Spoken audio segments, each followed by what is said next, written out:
আমি ভয় পেয়েছিলাম যে professor Yunus head of this government এবং যিনি কোনো দল এখনো করেননি তিনি নিরপেক্ষ অবস্থানে আছেন, এটা আমরা সবসময় চাচ্ছি।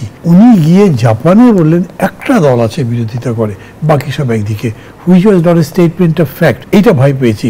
তার মানে কোন দিকে আছে, বিএনপির সাথে সরকার লেগে যাচ্ছে নাকি? ওই অর্থে এটা খুব ওয়ারিজের ব্যাপার ছিল, কিন্তু সেইটা কেটে গেছে।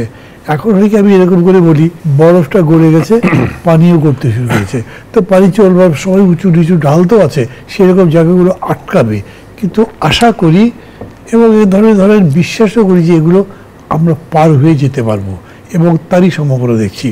এই যে একটু আগে আপনি বললেন না, বিএনপি এটার ব্যাপারে আপত্তি করছে, ওটার ব্যাপারে আপত্তি করেছে, করতেই তো পারি। এমন হতে পারে ধরেন 30টা দল মিলে বসে কথা বলছে, 25টা দল একটা কথা বললো, আমি আছি 5টা দলের মধ্যে, আমি এটা এগ্রি করতে পারি, আমি মনে করি সর্বনাশ।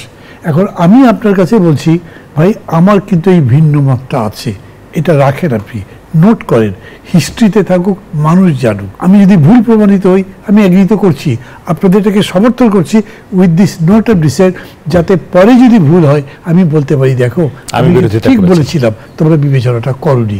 তো সেরকম করে যদি ধরেন তাইলে কোনো সমস্যাই হবার কথা নয়। আমি বলি যে ওই যে জানেন, আমি তো বাম রাজনীতি করতাম এক সময় এবং অনেক লেখাপড়া করতাম, তখন বলে যে যদি আপনার দ্বন্দ্ব লেগে যায়, সেই দ্বন্দ্বটা বিরোধাত্মক হতে পারে, বিদ্বেষমূলক হতে পারে, আবার নিষ্পত্তিযোগ্য হতে পারে। আপনি কোন ধরনের দ্বন্দ্ব নেবেন?